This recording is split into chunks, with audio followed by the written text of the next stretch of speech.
하나님의 크고 놀라우신 은혜가 이 시간 여러분 모두에게 충만하시기를 축복합니다. 오늘은 하나님 나라의 복과 상급 이런 제목으로 함께 말씀 가운데 은혜를 나누고자 합니다. 우리는 하나님의 나라, 천국, 천당, 하늘나라, 낙원 이런 표현으로 하나님의 나라, 천국을 표현하고 있는 것을 볼 수 있습니다. 여러 가지 표현이 있지만 두 가지로 나눠서 생각해 볼 수 있는데, 천당이나 낙원이나 하늘나라 또 천국 이런 말들은 장소를 의미하는 것입니다. 하늘이라고 하는 낙원, 하나님 하늘나라 이렇게 장소를 얘기하는 것이고, 하나님의 나라는 조금 다르죠. 바로 천국, 천자는 하늘 천자에다가 나라 국자를 써서 하늘에 있는 나라죠. 이게 하늘나라예요. 또 이게 이제 천당이라고 얘기해요. 천당은 하늘에 있는 집이거든요. 하늘에 있는 집, 집당자를 써서 그래서 하늘에 있는 집. 그래서 하늘나라와 하나님의 나라는 같음에도 불구하고 조금 다른 의미를 가지고 있습니다. 천국이라고 하는 말은 장소를 얘기하는 우라논이라고 하는 말인데, 그래서 바실레이아 톤 우라논, 그래서 이 우라논이라고 장소를 강조하고 있고, 또 하나님의 나라는 바실레이아가 나라예요. 나라, 킹덤, 영어로는 킹덤이라고 얘기하는데, 왕이 다스리는 거, 왕국, 이걸 킹덤이라고 하는데, 바로 그 바실레이아가 나라인데 이게 킹덤이라는 뜻입니다. 그리고 투 데오, 그래서 하나님이 다스리는 나라, 이런 의미예요. 그래서 천국은 하늘에 있는 그 장소, 그것을 얘기하고, 하나님의 나라는 바로 하나님이 그 나라를 다스린다고 하는 그 다스림의 강조점이 있는 것을 볼 수 있습니다. 근데 성경에 보면 사실 이게 혼용해서 같이 쓰이고 있어요. 마태복음 19장 23절 24절에 보니까 예수께서 제자들에게 이르시되 부자는 천국에 들어가기가 어려우니 낙타가 바늘기로 들어가는 것이 부자가 하나님 나라에 들어가는 것보다 쉽다, 이렇게 표현을 하고 있죠. 그래서 위에는 천국, 밑에는 하나님의 나라, 같은 것인데 이렇게 다르게 표현을 하고 있는 것을 볼 수 있어요. 그래서 천국이라는 말과 하나님의 나라는 같은 곳이라는 것을 저 말씀 속에서 우리는 알 수가 있습니다. 다만 이 천국이라고 하는 말은 아까 말씀드린 대로 그 장소, 하늘에 있는 그곳, 이것을 표현하고 있고, 또 하나님의 나라, 그러나 하나님이 다스리는 통치에 대해서 강조점을 두고 있는 것을 볼 수 있습니다. 그래서 천국이라고 하는 말은, 천국은 우리가 살아서는 가기가 어렵죠. 그죠? 여기 갈 수 있어요? 오늘 갔다가 여행하고 다시 오고 그래? 그럴 수가 없어요. 일본이나 뭐 중국이나 동남아나 유럽이나 이런 데는 갔다가 올 수 있죠.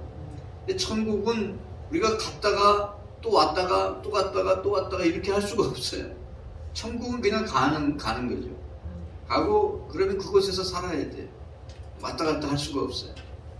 그런데 하나님의 나라라고 하는 것은 조금 다릅니다. 하나님이 다스림을 받는 그 상태이기 때문에 하나님의 나라는 우리가 꼭 죽어야만 경험하는 것이 아니라 이 땅에 살면서도 하나님의 나라를 경험할 수 있다는 사실입니다. 누가복음 17장 20절 21절 말씀에 보면 예수께서 대답하여 이르시되 하나님의 나라는 볼 수 있게 임하는 것이 아니다. 또 여기 있다 저기 있다고도 못한다. 하나님의 나라는 어디에 있다? 너희 안에 있다. 우리 안에 있다. 내 안에 있다. 하나님의 나라가.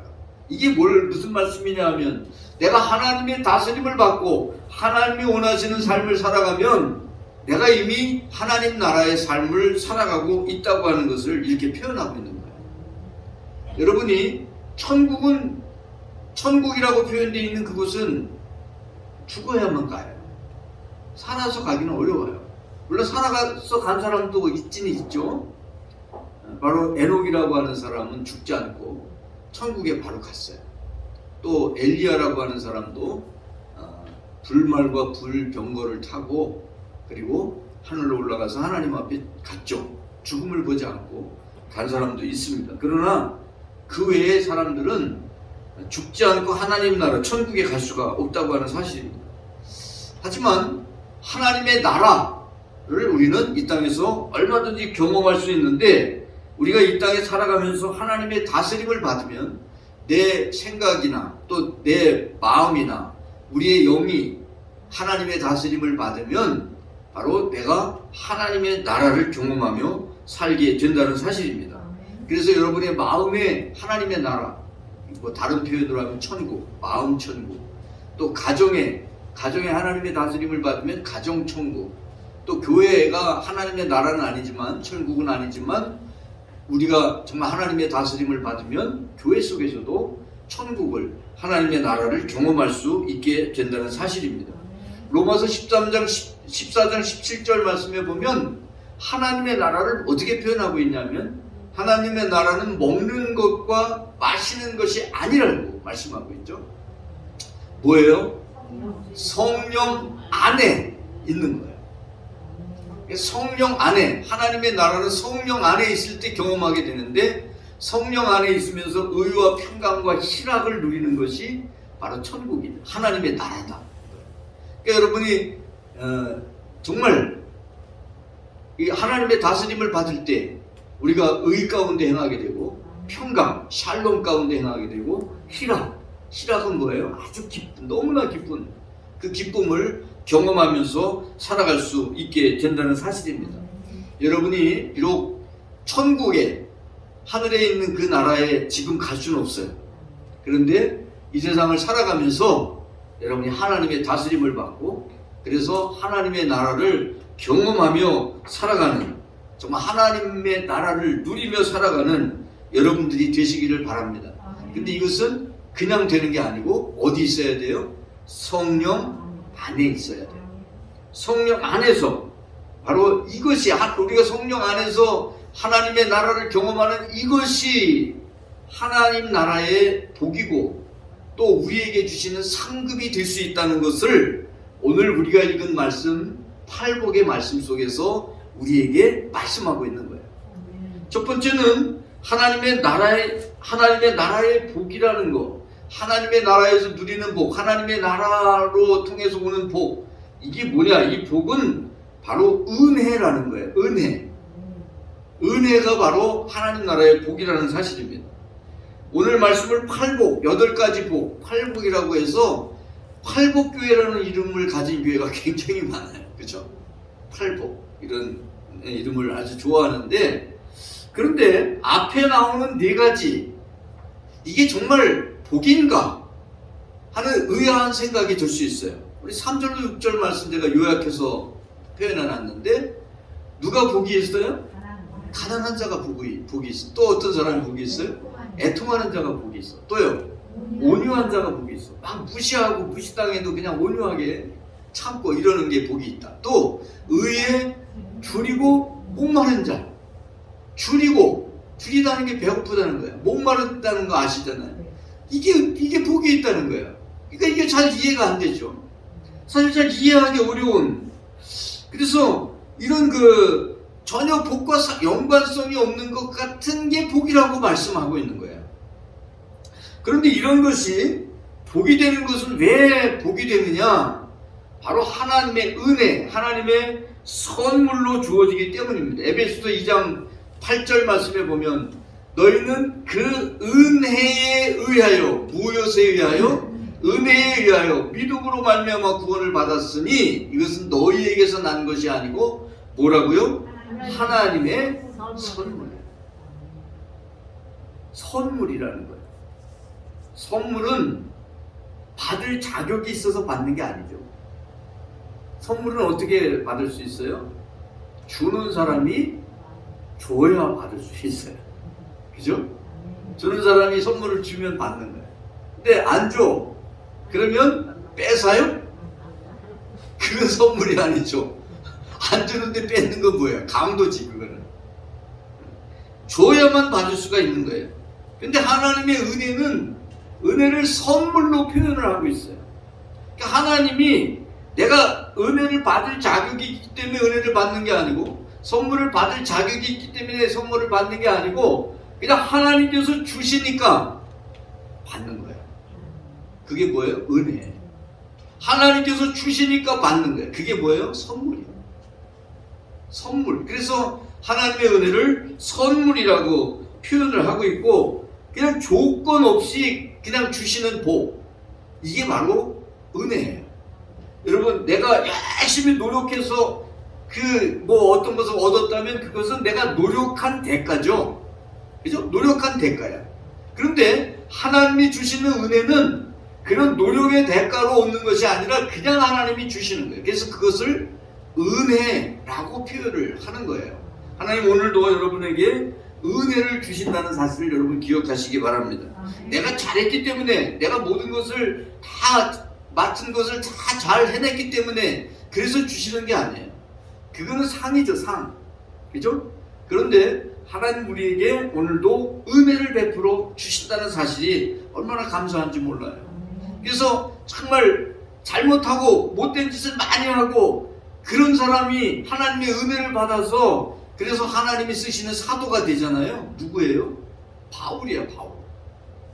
그 유명한 바울이 믿는 사람들을 박해하고 그 믿는 사람들을 집집마다 찾아가서 다 곤란해가지고 그 사람들에게 어렵게 만들고 힘들게 만들고 고난을 주고 그랬던 사람인데, 그 사람에게 바로 하나님께서는 은혜를 베푸시고, 그래서 그가 예수 그리스도를 영접하여 마음에 영접하여 구원받게 하시고, 그리고 바로 하늘의 능력과 권세를 그에게 부어주셔서 사도의 삶을 살게 하셨다는 사실입니다. 이게 바로 은혜라는 거예요. 은혜.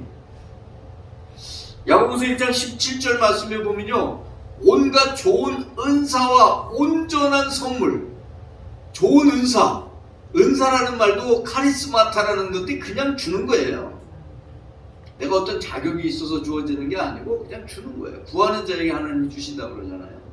구한다는 얘기는 달라고 하면 주는데 내가 자격이 있어야 구하는 게 아니에요. 그냥 구하는 거야. 온전한 선물이 어디서부터 와요? 위로부터, 하늘로부터. 누구에게로부터? 빛들의 아버지께로부터. 그래서 내려온다 그러죠. 내려온다. 하나님께로부터, 위에 계신 하나님께로부터, 하늘로부터 내려와서, 그래서 우리가 받는 거예요. 온갖 좋은 은사, 또 온전한 선물이 바로 하나님께로부터 온다는 사실입니다. 그래서 우리가 그거 받는 거예요. 내가 선물을 받을 수 있는 자격이나 어떤 여건이나 내가 공로나 이게 있는 게 아니고 그냥 하나님께서 그냥 주시기 때문에 그게 그냥 받는 거예요. 값없이 주는 것이죠. 선물은 주고 싶은 사람에게 그냥 주는 거예요. 하나님이 주고 싶은 사람에게 주는 거예요. 이 사람에게는 선물 줬는데 나한테는 안 줬어. 그러면 내가 그걸 가지고 뭐라고 할 수 있을까요? 할 수가 없어요. 그래서 내가 선물 줬어. 선물 줬는데 왜 이 사람만 선물 주고 난 안 줘요? 그럴 수 있어요? 산타 할아버지가 와서 선물을 줬어. 이 사람은 이걸 주고 딴 사람은 더 조그만 거 별별 없는 걸 줬어. 산타 할아버지가 와서 안 주죠. 안 주는데 그냥 예를 들어서 이 사람에게 큰 걸 줬어. 이 사람에게 작은 걸 줬어. 작은 걸 준 사람이 왜 이 사람은 큰 걸 주고 난 작은 걸 줬냐고 얘기할 수 있을까요? 없어요. 왜? 주는 사람이 그냥 주고 싶은 대로 주는 게 선물이기 때문에 얘기할 수가 없는 거예요. 바로 하나님 나라의 복이라고 하는 것은 은혜이고 그게 선물이라는 사실입니다. 선물로 주어지는 거예요. 심령이 가난한 자는 복이 있나니 뭘 받아요? 천국을 받아. 이 가난하면 그냥 조금 가난함을 해소할 수 있는 걸 주면 되는데 뭘 줘요? 천국을 줘. 이게 무슨 연관성이 없잖아요. 가난한데 왜 천국을 준다는 게 연관성이 없어. 그죠? 가난하면 조금 뭐 돈을 줘서 조금 부유하게 해주면 되잖아. 그런데 뭘 줘요? 천국을 줘. 뭐예요 이게? 이게 은혜라.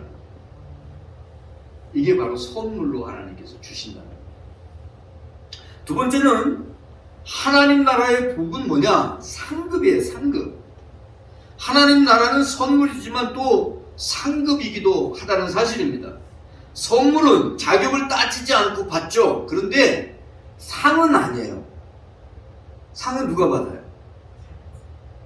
받을 자격이 있어야 돼. 공로가 있어야 돼. 그죠? 공로패라는 게 있죠. 공로패. 뭐 이렇게 어떤 공적을 세웠기 때문에 공로를 기리기 위해서 그 패를 만들어서 상을 주는 거예요. 그죠? 뭐 여러 가지 상이 있잖아요. 뭐 이렇게 구에서도 상을 줍니다. 구청장 상을 줍니다. 시장 상도 주죠. 또 뭐 대통령 상도 주고 국무총리 상도 주고 이렇게 이런 상을 줘요. 상을 주는데 누구에게 상을 줘요? 아무나 와가지고 너 이리 와서 그냥 상 받아라 그리고 줘요? 아니에요. 여러분 그 상을 공정하게 아무나 주지 못하고 공정하게 하기 위해서 그 상을 줄 사람을 심사하는 심사위원회가 있어요.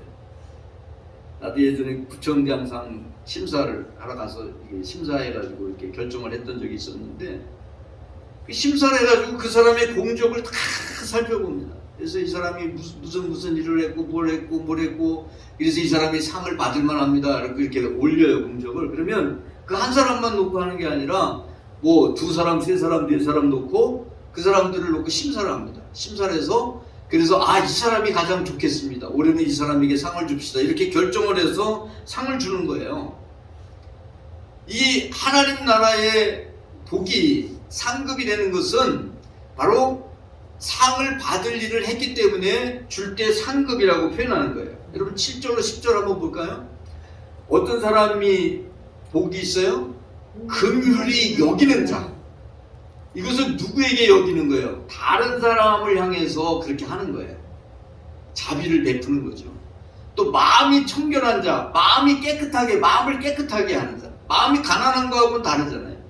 깨끗하게 하는 것은 그 노력과 수고가 있는 거죠. 그런 사람은 복이 있어. 화평하게 하는 자, 피스메이커라고 해서 평화를 만드는 사람.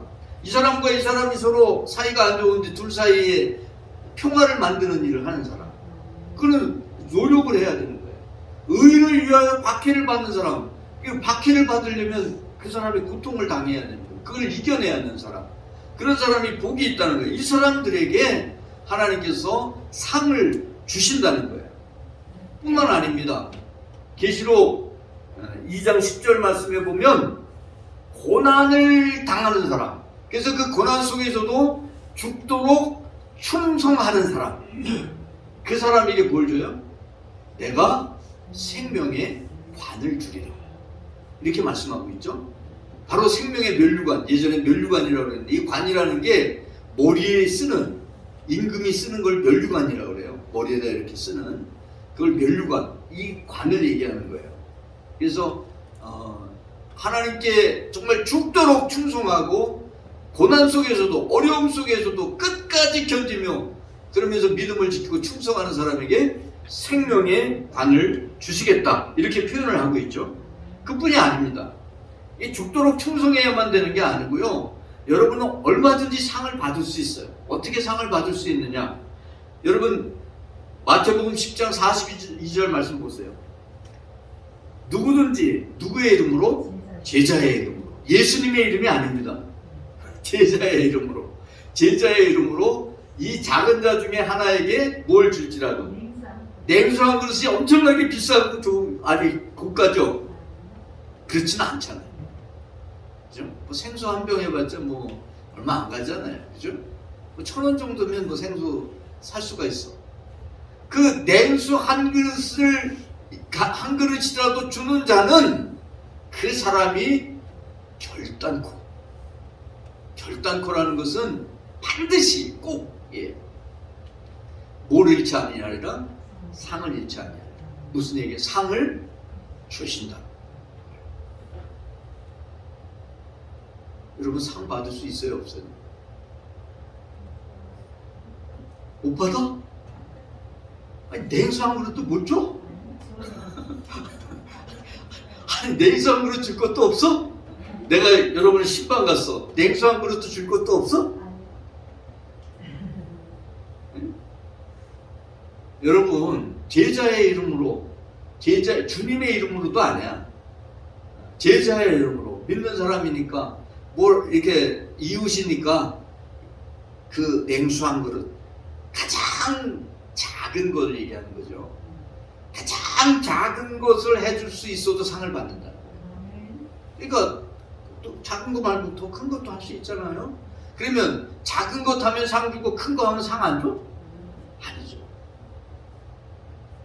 아주 별거 아닌 것처럼 하찮은 건 아니지만 하찮다고 생각하는 그런 것을 했을지라도 하나님은 결코 그것을 그냥 지나치지 아니하시고 그리고 상을 주신다는 거예요. 주님을 위하여 사는 사람, 충성된 증인, 주님을 위하여 헌신하고 봉사하는 사람, 주님은 결코 그들을 잊지 아니하시고 상급을 주신다는 거예요.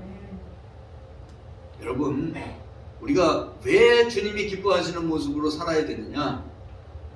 왜 우리가 말씀을 따라 행해야 되느냐? 상 받는 게 좋잖아요. 아니에요? 싫어? 상 받는 게 좋더라고.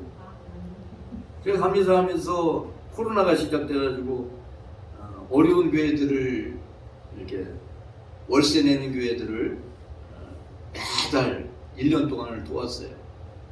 그리고 이제 감사 그만두는 마지막 기회에 지방회를 하는데 그 지방회 때 도움을 받았던 그 교회 목사님들이 감사패를 만들어가지고 감사패를 써가지고 지방회 때 감사패 받은 감리사는 우리 지방에서 처음이야. 놀래지도 않아. 감사패만 한 게 아니에요. 또 자기들끼리 5만 원씩 걷어가지고 봉투에다가 넣어가지고 그거 안 나면 그거 받아야 내가 사는 것도 아니고 그거 받아서 뭐 대단히 부자 되는 것도 아니잖아요, 그죠? 근데 그거를 그 어려운 분들이 모아서 고맙다고 봉투에 넣어서 또 감사패를 만들어서 주는데 참 마음이 찡하더라고요. 다른 사람들이 누가 더 정말 대단한 사람이 주는 그 감사패보다도 그게 너무나 마음이 찡하더라고요. 제가 이런 사람이에요. 여러분, 상 받으면 좋아요. 그죠? 상 받으면 좋아. 더군다나 우리가 이 세상의 삶을 끝내고 하나님의 나라에 갔는데 하나님 앞에 상을 받는다고 하면 얼마나 좋겠어요. 여러분, 그런 삶을 살아갈 수 있는 저와 여러분이 되었으면 좋겠습니다. 세 번째는 하나님의 나라 상급은 우리가 왜 받느냐? 예수님 때문에 받는다는 사실입니다. 우리는 주님의 제자이기 때문에 주님의 이름으로 살아갑니다. 그리고 그 와중에 우리는 11절 말씀에 보니까 나로 말미암아, 누구로 말미암아? 예수님으로 말미암아 우리가 무엇을 먹을 수 있어요? 욕 먹을 수 있어요. 또요, 박해받을 수 있어요. 또 거짓으로 너희를 거스려 모든 악한 말을 들을 수 있어요. 그럴 때에 너희에게 뭐가 있어요? 복이 있어. 예수님 때문에 고난 당하는 것도 그게 복이라는 사실이에요. 참 억울하죠. 어떻게 보면 욕 먹고 박해당하고 억울한 말을 들을 때 억울할 수 있어요. 믿음이 없는 사람들은 이런 상황에서 원망하고 불평할 수밖에 없겠죠. 그러나 12절 말씀에 보니까 주님은 이런 상황에서 어떻게 하라고요? 기뻐하고 즐거워하라. 왜? 하늘에서 너희의 상이 크다는 거예요. 예수님 때문에 예수님을 따라 살아가다 보면, 그리고 예수님의 말씀대로 살다 보면 하늘의 상이 조그만 게 아니고 작은 게 아니고 어때요? 크다는 거예요. 크다는 거예요. 여러분, 예수님 때문에 믿음 생활하다 어려움 당하면, 박해당하면 하늘의 상이 예비되어 있다는 사실이고 하나님이 여러분에게 복을, 상을 주시고 싶어 한다는 사실을 깨달으시기 바랍니다. 사실 항상 기뻐한다고 하는 거 쉬운 일이 아니에요. 쉬운 일이 아니에요. 기쁜 일만 있나요? 아픈 일은 없나요? 괴로운 거 없어요? 있죠. 그런데 그런 상황이 있음에도 불구하고 항상 기뻐한다는 거 쉬운 일 아니에요. 그런데 우리는 항상 기뻐하며 살아가라는 거야. 왜 이렇게 살아갈 수 있느냐? 빌립보서 4장 4절 말씀해 보니까 어디에서? 주 안에서. 나 혼자 살아가면, 그런 어려움 당하면 어때요? 화나죠. 짜증나죠. 원망하게 되고 불평하게 돼요. 그런데 어디에 있으면? 주 안에 있으면, 그리스도 안에 있으면. 이거를 헬라어로 엔 크리스토스라고 얘기하는데, 그리스도 안에 있으면. 물고기가 물 안에 있으면 안전한 것처럼 우리가 주님 안에 있으면 항상 기뻐하고, 다시 말하노니 기뻐하라고 하는 말씀 그대로 그 기쁨을 누리며 살아갈 수 있는 거예요. 그리스도 안에서만 가능해요. 그렇지 않고 그냥 주님 밖에 있으면 이게 할 수가 없어요. 바로 예수님으로 말미암을 때, 예수님으로 말미암은 삶을 살아갈 때 상급을 받게 된다는 사실입니다. 여러분, 정말 예수님 때문에 상 받는 여러분이 되시기를 바랍니다. 오늘 이 팔복에 대한 말씀을 쭉 함께 생각하고 묵상하고 준비하면서 떠오르는 사람이 있더라고요. 기독교 역사, 한국 기독교 역사에 나오는 사람인데 이수정이라고 하는 사람이 있어요. 이수정이라는 사람이 1800년대에 살던 사람인데 우리나라에 복음이 들어오기 전에 1882년에 이모군란이라고 하는 난이 일어납니다. 이게 뭐냐면 신식군대하고 부식군대하고 서로 알려고 분쟁이 있다가 이게 난을 일으키죠. 그때 이제 이 이수정이라고 하는 사람이 민영익이라고 하는 사람이 친구로 지냈는데, 민영익은 명성황후의 조카예요. 조카 되는 사람인데 그거하고 가깝게 지내다가 이게 이제 대원군이 난을 일으킨 거야. 대원군이 고종 황제 아들이 황제인데 대원군이 난을 일으킵니다. 그래서 어려운 가운데 명성황후가 위험에 처했을 때 이 이수정이 명성황후를 마치 이렇게 이제 그 궁 안에서 쓰레기를 내가는 것처럼 그렇게 해가지고 그렇게 이제 명성황후를 지게에다가 지고 나와서 피신을 보내서 충주까지 갔다가 다시 또 돌아오게 하는데 공을 세운 사람이 이수정이라는 사람이에요. 이렇게 공을 세우니까 이제 뭐 관직도 주려고 하는데 이 사람이 그걸 받질 않고 일본의 신사유람단에 갔다가 와서 일본에 가보니까 막 개화가 돼서, 그래서 이제 개화파에 속한 사람인데 수구파와 개화파가 있었는데 개화파에 속한 사람인데 갔다 와갖고 다시 일본에 건너가서 일본의 농학자였던 찌다센이라는 사람을 만납니다. 만나서 그에게 이제 농사에 대한 거, 뭐 이런 거, 선진문물에 대한 걸 막 배우려고 갔는데 그 집에 들어가서 딱 보니까 족자에 이 사람이 찌다센이 기독교인이었거든요. 일본 기독교인이었는데 이렇게 족자에 보니까 팔복이 한자로 딱 써갖고 있는 거야. 족자에. 뭐 사서성경 모든 그 책들을 많이 읽은 사람인데 처음 보는 거야. 심령이 가난한 자는 복이 있나니, 이런 이제 말씀들이 8가지 팔복이 이제 기록되어 있는데 그걸 보고 아니 도대체 이게 뭐냐고. 내가 수많은 책을 읽어봤지만 이 책은 내가 본 적이 없고 이런 내용을 글귀는 본 적이 없다.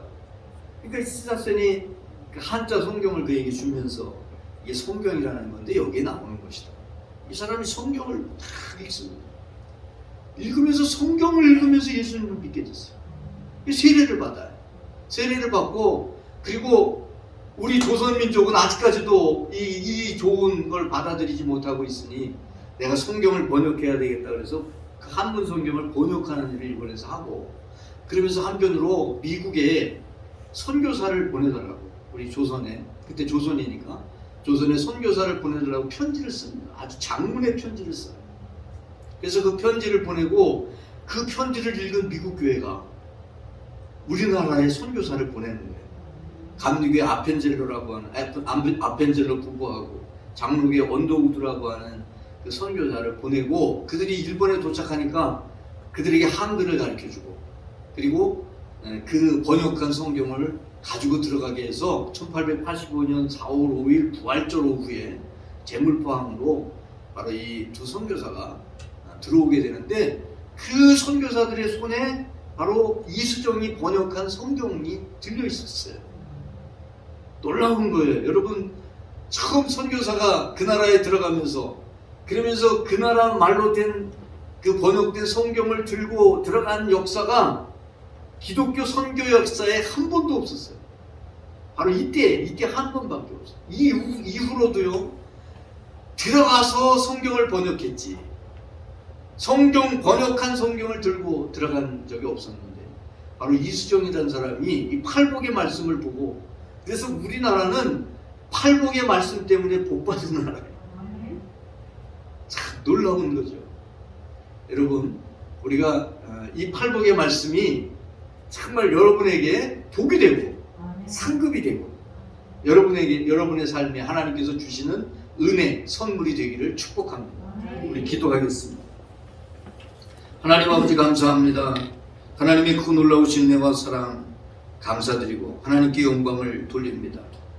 팔복의 말씀 한 절 한 절을 우리가 다 나누지는 않았지만, 이 말씀 속에 담겨져 있는 하나님의 복과 또 상급에 대한 말씀 통해서 함께 은혜 나누게 하시고, 또한 우리가 하나님이 주시는 그 은혜와 또 선물과 복과 또 상급을 사모하며 주님 맡기신 사명 감당하고 주님 이끄시는 대로 순종하며 살아가는 저희들 되게 하여 주시옵소서. 함께 하심을 감사하며 팔복의 은혜가 우리 가운데 임하기를 간절히 원하오며 우리 구주 예수 그리스도의 이름으로 기도 올립니다. 아멘.